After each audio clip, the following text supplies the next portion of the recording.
আসসালামু আলাইকুম। এইটি একটি খেজুর গাছ। ওই যে আমরা দেখতে পাচ্ছি দলা দলা খেজুর ধরে আছে। এইটা এইখানে ধরে আছে।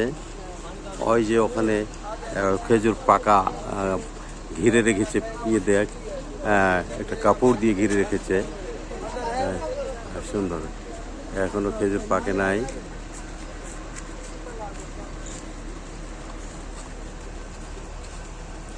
आगे आगे अच्छा भी सीध हो जाएगा। आगे आगे 10 जन आएगा 20 जन आएगा फ्री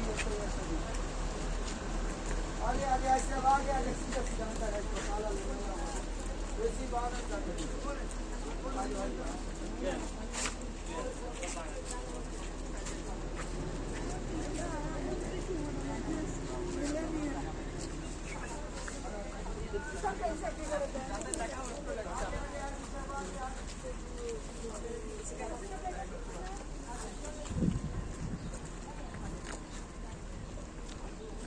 ওহ, সুন্দর সুন্দর। হ্যাঁ হ্যাঁ, না ঠিক আছে।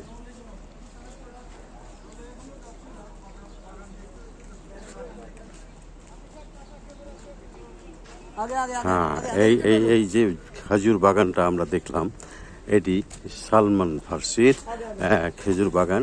সালমান ফার্সি একজন বিশিষ্ট সেই আমলের ধনী লোক ছিল। আমাদের হুজুরে পাক সাল্লাল্লাহু আলাইহি সাল্লাম, হযরত মুহাম্মদ মুস্তাফা সাল্লাল্লাহু আলাইহি সাল্লাম সেই সময় উনি সালমান ফার্সির বাগানে কাজ করতেন এবং এই পুরো বাগানটা আমাদের হযরত মুহাম্মদ সাল্লাল্লাহু আলাইহি সাল্লামের হাতে লাগানো এই বাগান।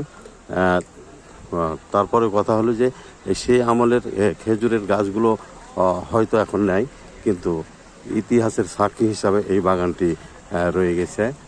এই খেজুর আমরা দেখতে পাচ্ছি এখানে অনেকেই। এই যে, হ্যাঁ, এই যে মামা বর্ণনায় মামাকেও একটু নিয়ে নিলাম। মামা আমার খুব প্রিয় মামা, একজন মুআল্লিম। আমরা ওনার এই যে সাথে আমরা এসেছি, কাফেলা নিয়ে উনি এসেছেন গাইড, এবং উনি যে মুআল্লিম, বেশ সুন্দর একটা মুআল্লিম। আপনাকে বেশ ভালো ভালো জায়গা দিয়েছে এবং তাদের যে সেবা কিন্তু অত্যন্ত সুন্দর। আমি সকলকে অনুরোধ করব ওনার সাথে যোগাযোগ করতে। আসসালামু আলাইকুম।